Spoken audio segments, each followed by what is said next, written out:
추석 연휴에 정말 많은 영화들이 개봉했는데요. 코미디 영화로는 곽도원, 김대명, 김희원, 김상호 출연의 국제수사와 이정현, 양동근, 김성호가 출연한 죽지 않는 인간들의 밤이 개봉했습니다.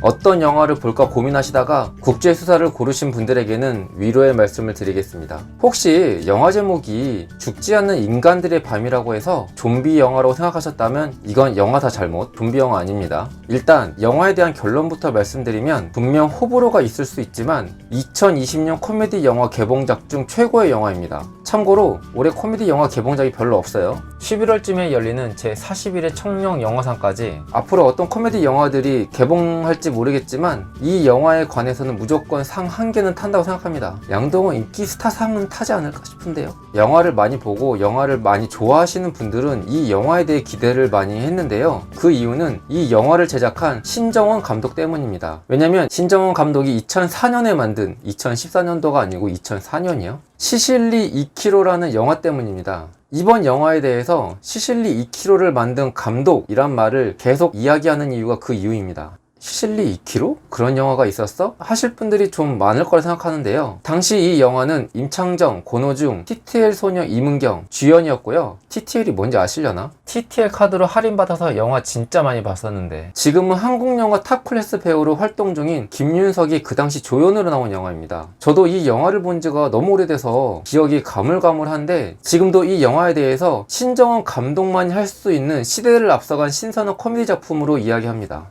때문에 많은 사람들이 이번 죽지 않는 인간들의 밤 영화를 이야기하면서 16년 전 시실리 2kg 영화까지 소환하는 이유입니다. 죽지 않는 인간들의 밤, 줄여서 죽밤이라고 많이 부르는데요. 죽밤의 대략적인 내용은 일단 이정현과 김성호가 신혼부부로 나옵니다. 근데 아주 자상하고 멋진 남편인 이 김성호가 아주 이상합니다. 알고 보니까 웬만해서는 죽지 않는 외계인이란 걸 해결사 양동근이 알려줍니다. 당신 남편은 언브레이커블입니다. 자신의 남편이 외계인이라는 걸 알게 되고 또 남편이 자신을 죽이려 한다는 사실을 알게 된 이정현은 고등학교 동창들인 서영이와 이미도와 함께 남편을 죽이려고 합니다. 짧지 않은 서울의 밤에 서로를 아무리 죽이려고 해도 죽지 않는 인간들, 그들은 어떻게 될 것인가? 이것이 영화의 간략한 내용입니다. 일단 이 영화는 코믹 스릴러라고 하지만 영화 후반으로 갈수록 더 깊은 밤으로 가면 갈수록 코믹함은 사라지고 뒷심 딸리는 스릴러로 변하는 등의 여러 가지 단점을 안고 있는 영화입니다. 사실 이 영화는 양동근의 미친 존재감 으로 양동근이 살린 영화라고 해도 과언이 아닌 정도입니다. 반면에 이정현 절친 동창역을 맡았던 서영이는 주연급 배우였는데 서영이 역할이 과연 필요했었는가 할 정도로 존재감이 없었던 점은 너무 아쉽습니다. 설마 음주운전 근절 홍보대사 캐릭터? 왜냐면 영화상에서의 서영이는 자기 남편을 살해하고 확실한 건 아니고 고교 동창들의 추측,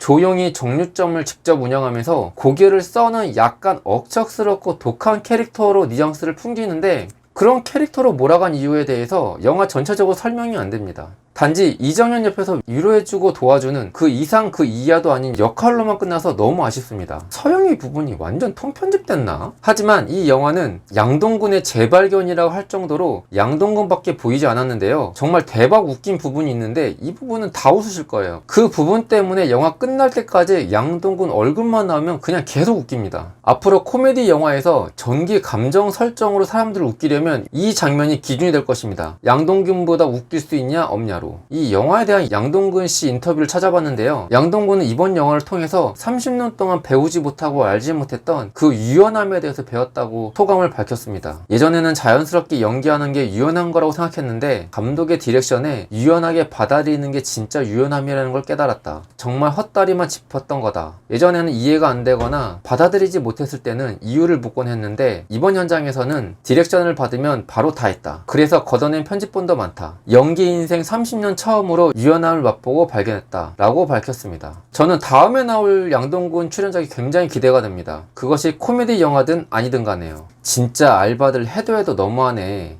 나만 죽을 수 없다는 심보로 평점 올려놨니? 연휴에 돈, 시간 들여 다세포 소녀의 후계를 이을 명작을 보고 솔직히 다세포 소녀의 후계를 이을 영화는 엄복동 아닌가요? 뒤로 갈수록 이상해짐. 연기력은 괜찮으나 스토리 빈약. 그러게요. 후반이 좀 아쉽죠. 나는 양동근이 이렇게 웃긴지 몰랐다. 진짜 양동근이 다 해먹은 영화. 2020년 최고의 씬스틸러 양동근. 죽지 않은 한국 영화 암세포들의 밤. 오, 이거 라임 좋은데요? 센스 굿. 영화의 결론. 죽지 않는 한국 영화의 밤은 맞지만 양동근으로 암세포들은 치료되는 밤이었다.